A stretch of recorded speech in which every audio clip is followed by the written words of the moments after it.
That was quite the unexpected outcome of this episode. And that beginning of this episode, that was rather fucked up.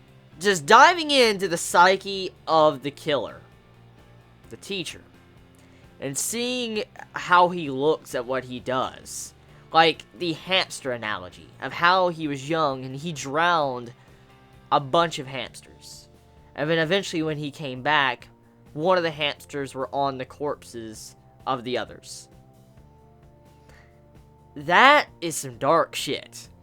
But I love that. I love how we got to dive into the psyche of the killer and see some ways his mind works. It's definitely something I'm fascinated about when I see series like this. Psychological series, thriller series, stuff like that. I love diving into the mind and how it works of killers. It's one of the main reasons why I love Monster or Psychopath. Season 1, not Season 2, that's Abomination. But it's one of the main reasons why I love, psychological series or thriller series. Stuff that makes your mind start working like, okay, how does this killer think? Why is he doing this? And seeing the way that was done, probably one of the single best moments of the series in terms of the way that was handled, and being creepy and kind of showcasing the atmosphere of the series, especially with how this killer is displayed. Now, majority of this episode is actually back once again into the future. It's 15 years have passed. We had a time skip, which it really surprised me, kind of threw me for a loop, because when I was walking in this episode, I expected something very different to happen. I was already discussing certain things that most likely could have happened in the last week's episode, but it ended a lot more different than I thought it was going to happen. For instance, Satoru, he actually went unconscious. He was in a coma for 15 years. Now, judging by the way the dialogue was done by the killer when he was talking about the hamsters and, his analogy with the spider thread and stuff, it makes it sound like he is the one that kind of saved Satoru. He is the one that kind of spared his life. That's the way it sounds to me. Now, we didn't really get to see the scene completely. We didn't actually get to see the scene of how Satoru was saved. We don't know who found him or anything. But the way it's implied, it looks like the sensei in some way or some shape and form saved Satoru. Now, if that is the case, it makes you wonder why. Is it because he sees another kindred spirit? For instance, someone that sees himself inside of someone else. What I'm getting at is there a possibility that maybe the killer, the teacher, or the director now as he is there a possibility, now since he saw something very similar in Satoru, maybe he's trying to see if Satoru might understand the way his mind ticks. And if that is true, that's pretty fucked up. But I mean, this is a killer that has a very warped sense of, love or sense of way of looking at things, the way he, kills people. He's very warped. And so doing something like this for Satoru, I guess it wouldn't be that far-fetched to think that's why he might have saved Satoru, because Satoru is very similar, because he was saying that Satoru might have a spider on his head with the thread and stuff, and he might be thinking that Satoru has went through similar things as he's went through, and that he might be able to understand him, and they vice versa might be able to understand each other. And if that is true, that kind of explains why Satoru is saved, but we need to find out in the next couple episodes. But main thing is this episode takes 15 years into the future, a long time skip, and we see a bunch of characters, all the characters that supposedly were dead or gone or never really communicated with Satoru, they are alive, and they actually are still communicating with Satoru. I mean, you have all the characters that, Satoru saved was there at his, bed while he was in the hospital, and wishing him to get better soon. They were all just talking with him, catching up and stuff. It was a very, very good scene. Very good episode, the way it was done. And it makes me sad, because it's the realization to know that Satoru, once again, he did so much to save so many people, but he is still kind of left unhappy.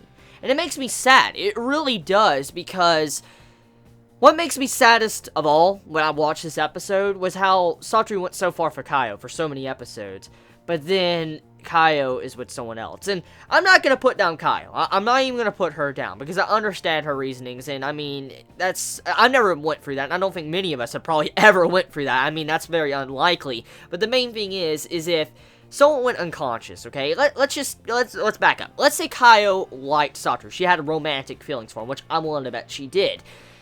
Well, because of Satoru going unconscious and being in a coma for 15 years, there is a very good possibility that Kaio would eventually move on. She couldn't stay in the same location for the rest of her life, stuck in this one line for the rest of her life. She needs to go up. She needs to walk up those stairs. And with her being constantly stuck on Satoru waiting for him to wake up, which could not happen, it may never happen, I respect Kaio for being able to move on. It just goes to show you she has the growth and she is able to continue on walking even when shit hits the fan. So I'm happy on that regard when it comes to Kaio. It shows you that she, at the very least, will not allow something to make her stop moving and be stuck in time to where she won't continue to move on with her life. I'm glad she was able to do that, which goes to show you good characterization, but I really hate that poor Satoru couldn't be with her. And it even concretes the fact knowing that Kaio has a child now. Like, there's no likely possibility. Because, I mean, if Kaio was to break up, you know, with who she's with and vice versa, I'd feel like they're scumbags or terrible characters. Because that'd be fucked up to do, leaving a child behind and stuff. So, at this time, unless time gets changed once again, poor Satoru's not going to be with Kaio. Which leaves the question, who is he going to be with? If he does get with anyone regardless. I'm very curious if the mangaka is going to allow him to be with someone. Or is he going to end up alone? I mean, I have a lot of questions. I do. I have a lot of questions about that, but hopefully they will be answered. The teacher, or the director now, talks to Satoru for a long period of time, a couple weeks or so, while this girl's about to go through an operation to where she's going to have a bone marrow transplant. And the director starts talking to Satoru, and then takes him up to the top of the roof, which we've seen this in the last episode. We know when this teacher takes you off somewhere secret and shows you something, that's not bad. Like, that's very bad. And because of this, you know that something's about to happen. And when I saw that rooftop and it was raining, I'm like, oh fuck. Oh fuck. He's gonna push him off the fucking roof. He is gonna push Satoru off the roof and make it look like a suicide. That's exactly what I think was going to happen, because when you saw that rooftop, and when you saw him take him there and all that, that's something that tends to happen a lot. I've seen it in a lot of anime, people to kind of push someone off a roof, and that's what I think was going to happen to Satoru, because, I mean, you know, he's been 15 years have passed, it would look like, you know, he's distraught because he's not in the same time frame, he's, you know, upset, like, with the worry he caused his mother. I mean, that's the type of fabricated stories that could be said, and so because of that, you know for a fact that's maybe what the, you know, the director was trying to do with Satoru. Now, Satoru remembering, I wonder how this is going to be handled, because with him remembering what has happened, does this mean that maybe the director might talk to Satoru, like, hey, we're kindred spirits, I want to discuss my psyche with you, how do you feel about this? Can we get along? You know, I wonder if something like that might happen, or if something else. I mean, Satoru at this time, he's in a very weak physical condition. He can barely walk.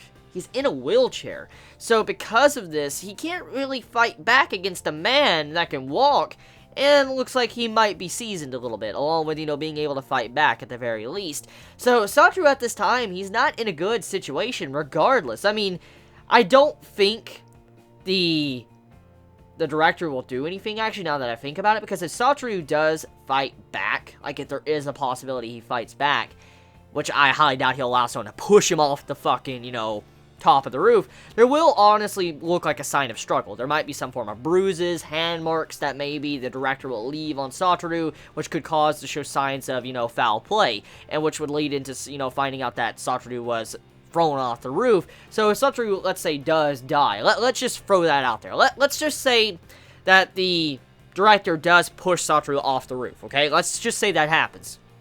If Satoru does remember, and he fights back, there's obviously going to be some form of marks on his body. Looks like some form of sign of struggle. That's the first thing that, you know, the police would look for. Now, thinking about it, the director is connected to high up there in stats with the police and stuff. He controls a lot of information, so he could possibly fabricate some shit, so that would kind of end badly for Satoru. But still, I mean, they would probably look at foul play, and if they do find something, especially if it looks like a sign of a struggle, I don't feel like the director would get off the hook that easy, so it would show that, you know, Satoru didn't commit suicide, so which would become, you know, more speculation to people to hunt down, like, who did it to him. So, yeah, I mean, a lot of things can happen. Will Satoru die? I have no idea.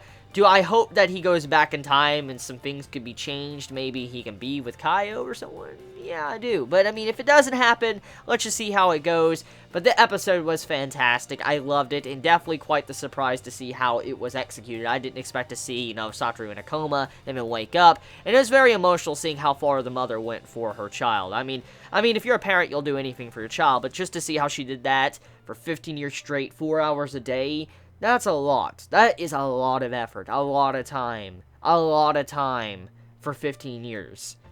4 hours a day for 15 years adds up a lot. That adds up a lot. That's every fucking day. 7 days a week. It's 365 days. Every fucking day she was there, caring for her son for 4 hours. For 15 years. That is a lot of time. I feel bad for the mother. I really do. I feel really bad for her. So, let me know your thoughts in the comments below. You all have a wonderful day or night wherever you live. Please be safe. Chibi out.